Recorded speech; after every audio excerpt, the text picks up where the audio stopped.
Avez-vous parfois l'impression que votre organisme ou que votre organisation réinvente la roue, répète toujours les mêmes erreurs et revient presque toujours au même point de départ? Si c'est le cas, peut-être que votre organisation est sous l'emprise d'un leadership réactif. Comment fonctionne le leadership réactif? Donc, on questionne un peu les résultats, ce qui est perçu comme une situation problématique, ce qui est perçu comme une menace. Puisque c'est une menace, ça génère de la peur. Et puisque ça génère de la peur, ça génère des réactions automatisées, des réactions programmées, conditionnées.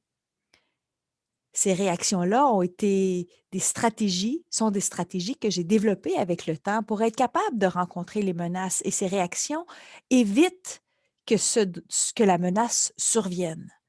Puisque ces réactions-là évitent que la menace survienne, qu'est-ce qui arrive avec les résultats? Bien, on les atteint, ce qui est un grand succès.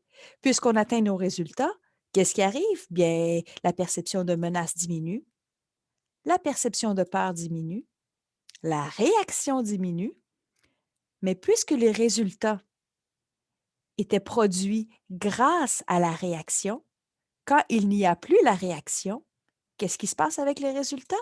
Bien, ils diminuent à leur tour. Puisque les résultats diminuent, qu'est-ce qui arrive? Perception de problèmes, de menaces.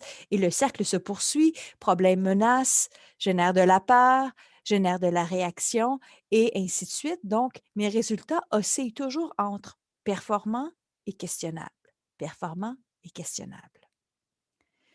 Si vous voulez que votre organisme ou que votre organisation atteigne des résultats constants, atteignent une vitesse de croisière et de progression et de développement constante, peut-être il serait pertinent que vous vous intéressiez au leadership créatif.